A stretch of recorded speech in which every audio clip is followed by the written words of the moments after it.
मंडळी, माणसाला जिंकायचं ते फक्त आपुलकीने. कारण वेळ, पैसा, सत्ता आणि शरीर एक वेळेस आपल्याला साथ देणार नाही, पण माणुसकी, प्रेमळ स्वभाव आणि आपला आत्मविश्वास आपल्याला कधीच एकटं पडून देत नाही. आणि ही लाईन पण आपल्या एका ताईंनीच पाठवलेली मला व्हॉट्सअपच्या माध्यमातून, चिखले ताईंनी.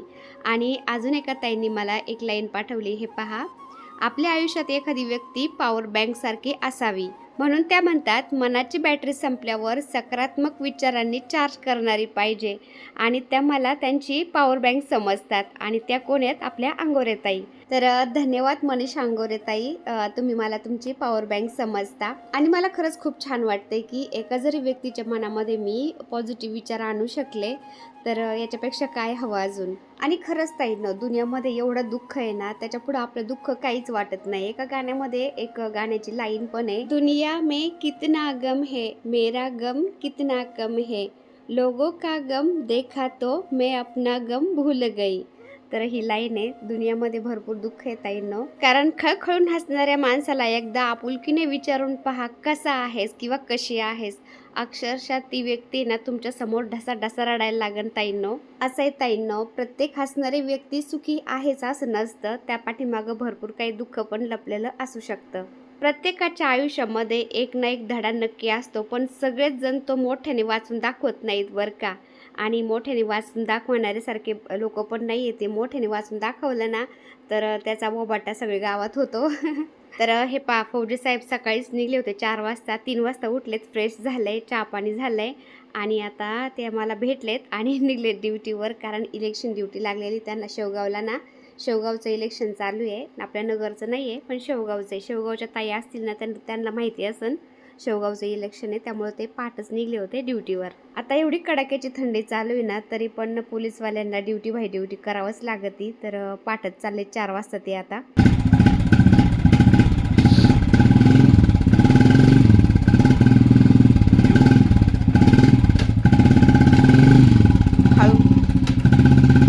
तर गेले फौजी साहेब. त्यांना म्हणलं नाश्ता वगैरे करून देते. म्हणले इतक्या सकाळ सकाळ मला गिळणार आहे का बाई, मग काहीच नको, तर चहा पिलेत फक्त. आणि गेले. म्हणले मी तिकडंच काहीतरी नाश्ता करन. तर फौजी साहेब गेल्यानंतर सागर आणि मी निघलो होतो योगाला. म्हणजे मी योगाला आणि सागर जिमला. कारण खूप दिवस गॅप झालाय आता. म्हणलं गॅप नको, कारण हलगजरीपणा केला ना दिवाळीपासून मी. काही योगा नाही, काहीच नाही, जास्त काही फिरायला नाही, मध्ये दांड्या मारायचे. तर तब्येत थोडी थोडी मला खराब वाटते माझी. काही ना काही उद्भत आहे दुखणं. त्यामुळं म्हणलं आता आपलं कंटिन्यू फिरायला, योगा वगैरे चालू करावा. तर टुन्नूक 2-4 दिवस फौजी साहेबांनी मी केलं टेरेसवरती. आणि त्यांना मग असं कधी पाठं जावं लागतं आहे, कधी त्यांना यायला उशीर होतो आहे. आणि मग सकाळी पुन्हा त्यांना उठवायचं लवकर ती योगाला, मग ते बरं नाही वाटत. त्यामुळं त्यांना जसा टाईम मिळेल तसं ते फिरतात. आणि मग मी म्हणलं योगा जॉईन करते. तर योगाला गेल्यानंतर काय झालं ताईंनो सांगते. अक्षरशः एवढी कडाक्याची थंडी आहे ना, सगळ्या बायकांनी योगा बंद केल्यात. एक बाई तिथं योगाला आलेली नव्हती, फक्त त्या मॅडम होत्या योगा घेणाऱ्या, योगाच्या टीचर, बाकी कोणीच नव्हतं. आणि मी एकटीच होते तिथं मॅडम बरोबर योगा करायला. त्यामुळे मी काहीच नाही शूट घेतलं तिथलं. आणि घरी आल्यानंतर बाकीचे कामं आवरले, दिवसभर व्हिडिओ एडिट केला. आणि त्यानंतर मग डायरेक्ट संध्याकाळचं मी आता शूट घेत होते. तर आता संध्याकाळी सागरन मी निघलोत बाजारामध्ये. म्हणलं थोडा भाजीपाला घेऊन यावा. आणि आजकाल आहे ना, सूर्य मावळायला गेला ना, थोड्याच वेळामध्ये लगेच अंधार पडल्यासारखा होतोय. तर अंधार दिसतोय, पण चला आता भाजीपाला घेऊन येते. भाजीपाला काहीच नाही राहिलेला घरामध्ये. तर हे पा, सागर गाडीवर तयार पण आहे लगेच, हे पा. आणि फौजी साहेब गेले ड्युटीवर. त्यांना यायला उशीर होईल म्हणले, 10-11 वाजतील यायला. तर स्वयंपाक वगैरे करते बाजारातून येऊन पटकन, काहीच नाही राहिलेलं. तर कधीमध्ये असं भाजीपाला खाल्ला ना, पालेभाज्या, तर चांगलं असतं नाही का. एक तर थंडी आहे. आणि हे पा, पिशवी चालवली आता. हे सगळं बालविस्तार आहे पा. स्कार्फ पण बांधायचं आहे. अरे मला स्कार्फ बांधू दे, थांब ना भाऊ, थंडी वाजती. पप्पा गेले सकाळी लवकर ड्युटीवर. गाड्या कोणी बाहेर घेतल्या नाही, तशाच आतमध्ये. लस थंडी वाढली का रे?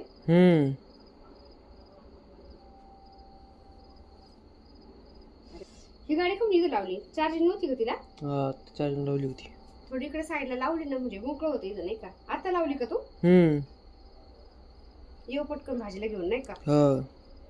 अजिबात बाहेर जाऊ वाटत नाही थंडीमुळं. पण काय आता भाजीपाला मुलांना पण एवढं व्यवस्थित घेता येत नाही. ते 1-2 आणतात बरं का, पण बाकीचं बारीक सारीक त्यांना जमत नाही. म्हणलं घेऊन यावा. चल येऊ पटकन. चप्पल कुठे माझी, थांब.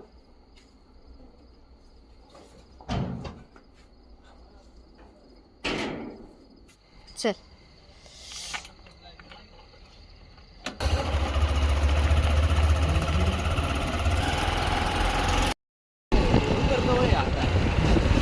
हा का?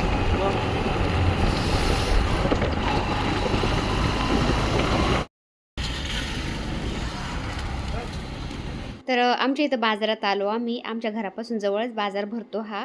आणि आल्यानंतर आहे ना, सागरचं पहिलं असतं मला पाणीपुरी खाऊ दे किंवा रगडा कचोरी खाऊ दे. त्याला असं माझ्याबरोबर आला ना काही ना काही खायला लागतं. तर मग त्यांनी रगडा कचोरी खाल्लं आणि मी नाही खाल्लं. मग माझी तब्येत जरा खराबच वाटते ताईंनो. म्हणजे चांगलं 15 दिवस झाले मला काही ना काही असं चालूच आहे. काय झालं आहे काय माहिती. तर म्हणतात ना नजर लागत नाही, तर नजर लागत असते बरं का ताईंनो. तर असंच काहीतरी झालं आहे माझ्याबरोबर. काही ना काही दुखणं चालूच आहे. तर पुढं मी दाखवतेच. मी आज कुठं गेले होते माझ्या दुखण्यासाठी. म्हणजे हा 2 दिवसाचा व्हिडिओ एकत्र केलेला आहे मी. कारण आजारी आहे ना, त्यामुळं घरातली कामं आणि माझा आजारपण, मग सगळं कामाचा लोड येतो ना माझ्यावर. मग मला काही एवढं जमत नाही. जेवढं शूट होईल ना तेवढं मी घेण्याचा प्रयत्न करते. त्यामुळं 1-2 दिवसाचे, 2-3 दिवसाचे थोडे जेवढे शूट घेतले तेवढे व्हिडिओ मी एकत्र करून अपलोड करत असते. तर भाजीपाला घेतला आणि त्यानंतर आलो मग दूध प्यायला. तर सागरची अशी फरमाईश असते ना बाजारात आल्यावर, नाही म्हणला मस्त दुधाची गाडी लागलेली इथं, गरम गरम दूध पिऊ म्हणलं आपण. मग आम्ही दोघांनी पण दूध पिलं इथं आणि त्यानंतर निघलो घराकडं. आणि आमच्या इकडे ह्या काटे आहेत ना, एकदम येडबाबळीचं जंगल, भीतीच वाटते जरा. कारण बिबटे सुटलेत आजकाल ना, काही भरोसाच नाही. आलो भाजीपाला घेऊन ना. मी एवढी थंडी म्हणजे बाजारात गेलो ना तिकडं थंडी नाही वाजत, पण जसं आपल्या इकडं आपण एंटर करतो ना घराकडं, तसं एवढी थंडी वाजते की बस. सगळं मोकळं वातावरण आहे ना, खूप थंडी वाजते. का रे? चला आता भाजीपाला निसायचंय, पण अजून पटापट करू. हेल्प करशील ना मला? कोण? तर थंडी वाजते त्यामुळे सगळं पॅक होऊन गेले होते. आकाश, खोलो खोलो खोलो खोलो खोलो पिलू खोलो. मी नाही उघडत, मग कोण उघडत? आकाश म्हणतोय मी नाही उघडत. बाजारातून आल्यानंतर भाजीपाला मी तसाच ठेवून दिला. म्हटलं दुसऱ्या दिवशी सकाळचं निसंतो सगळा आता, कारण भाजीपाला भरपूर होता ना, तो भाजीपाला निसण्यासाठी भरपूर वेळ लागणार होता. त्यामुळे तसंच ठेवलं मी. पालेभाज्या सगळ्या फ्रीजमध्ये आणि टोमॅटो बटाटे वगैरे वरतीच ठेवले. तर दुपारपासून मी काही किचनमध्ये आलेच नव्हते. मुलांनी चहा करून वगैरे पिले होते संध्याकाळी. तर मग किचन थोडासा पुसून घेते म्हटलं, कारण थोडं जरी अस्तव्यस्त असलं ना किचन, तर स्वयंपाकाला मन नाही लागत मग किचनमध्ये. तर किचन मी पुसून घेतला जरा आणि म्हटलं आता खिचडी भात लावते थोडासा, कारण माझं पण पोट खराब आहे, तब्येत खराब आहे. खिचडी भात संध्याकाळी, वरण भात नाही तर मग थोडा खिचडी भात लागतोच. तर वरण भात नाही घालत, म्हटलं खिचडी भात करते आणि काहीतरी भाजी चपाती करते. तर फौजी साहेब याने आधी मला स्वयंपाक करून ठेवायचा असतो, कारण ते ड्युटीवरून येतात आणि ते ड्युटीवरून आल्यानंतर ते एकटेच बसतात आणि मी स्वयंपाक करत बसते किचनमध्ये. असं होत नाही कधी. ते ड्युटीवरून आले ना त्यांच्याजवळ मी लागतेच. असं दिवसभराचं काय झालं आहे काय नाही ते माझ्याशी शेअर करतात, गप्पा गोष्टी करतात. मग असं त्यांना याने आधी मला स्वयंपाक करून ठेवावा लागतो. त्यामुळे मग ते भाजीपाला निसायचं मी साईडला ठेवून दिलं. आणि राजू पण कामावून जरा उशिराचा आला होता. म्हणलं मग तू पण भाजीपाला नको निसू आता, तू पण आराम कर. आणि मग मी लागले स्वयंपाकाला. तर रात्री मी स्वयंपाकाला लागले. त्यानंतर बाकीचं काहीच नाही शूट घेतलं मी, कारण एकटेच मी काय बडबड करणार आहे. सगळेजण असले बरं वाटतं. मुलं अभ्यास करत होते, राजू आराम करत होता, फौजी साहेब पण यायला त्यांना टाईम होता. त्यामुळे मी काहीच नाही शूट घेतलं बाकीचं. आणि हे दुसऱ्या दिवशी सकाळचं शूट घेते मी. तर कुठं चाललं आज ते तर मी तुम्हाला पुढं सांगतेच आता. मला स्कार्फ, माझे दोन्ही स्कार्फ धुवायला टाकलेत. जाता जाता मला स्कार्फ घेऊन द्या. काय? हां. तर मोठी गाडी नाही चालवली आज बुलेटवरच चाललं. कारण सिटीमध्ये जायचं म्हणलं ना मोठी गाडी लावताच येत नाही. त्यामुळं मग टू व्हीलरवर बरं पडतं. चलो चलो.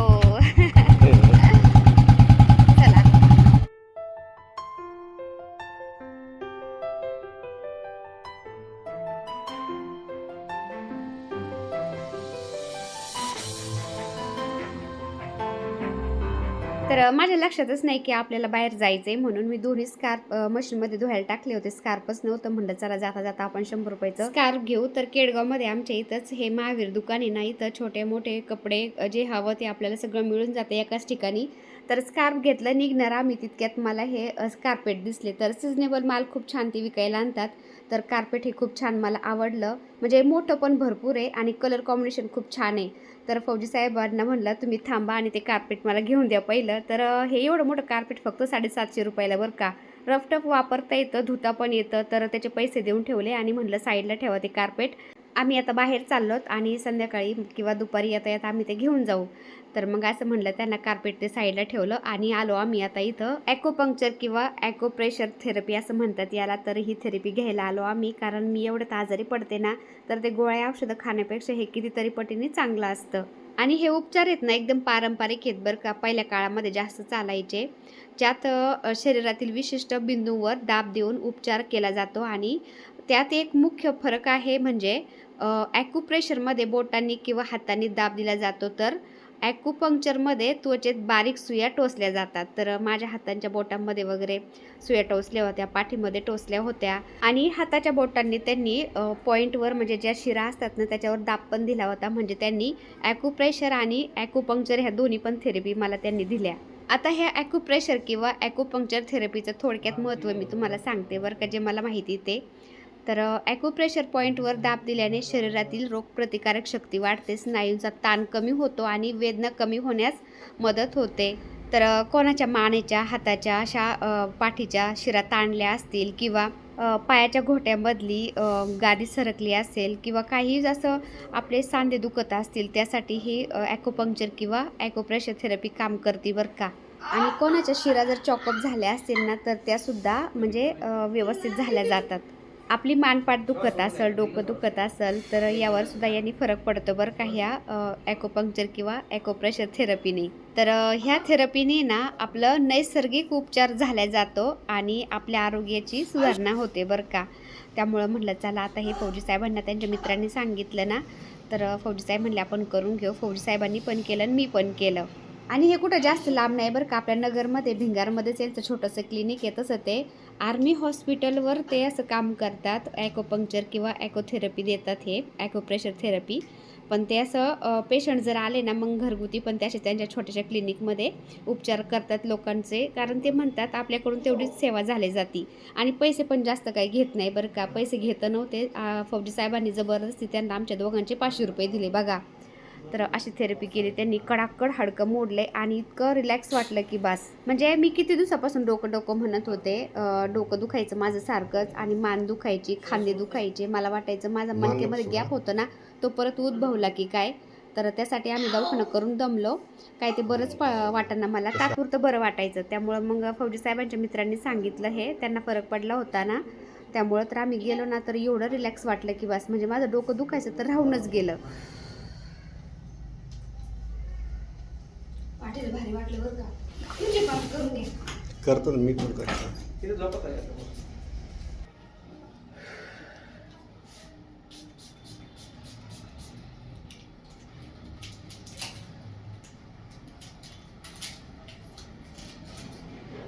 तर अशी थेरपी करतात बरं का. तुम्ही बघू शकता ह्या छोट्या छोट्या सुया आहेत ना, कॉपरच्या आहेत आणि काही जास्त त्रास नाही होत. असं जे जसं की मुंगी चावल्यासारखं ते सुया टोचल्यावर त्रास होतो, बाकी जास्त काही होत नाही.